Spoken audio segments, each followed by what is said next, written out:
Okey, Yami, pulut untuk Mak Lang.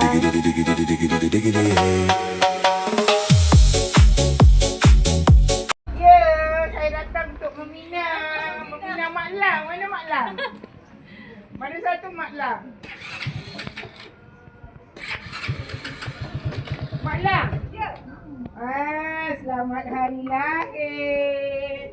Saya sampaikan pesanan daripada Nina dengan Sam.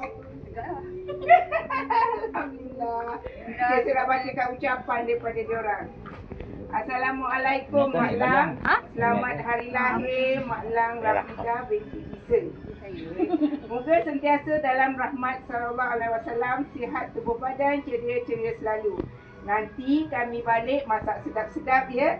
Mak Lang kan rajin masak. Selamat hari lahir Mak Lang dari kami, Mak Ngah, Mak Ngah, Along, Angah, Abang Miza dan Abia. Memang si Odi buat ni lah.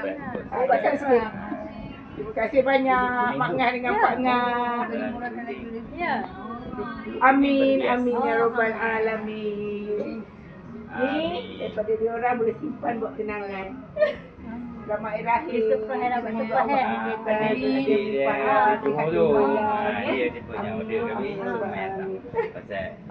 Dah selesai dah kerja kita. Ambil gambar sikit. Dengan Mak Lang. Selamat hari jadi Mak Lang. Dah. Okey.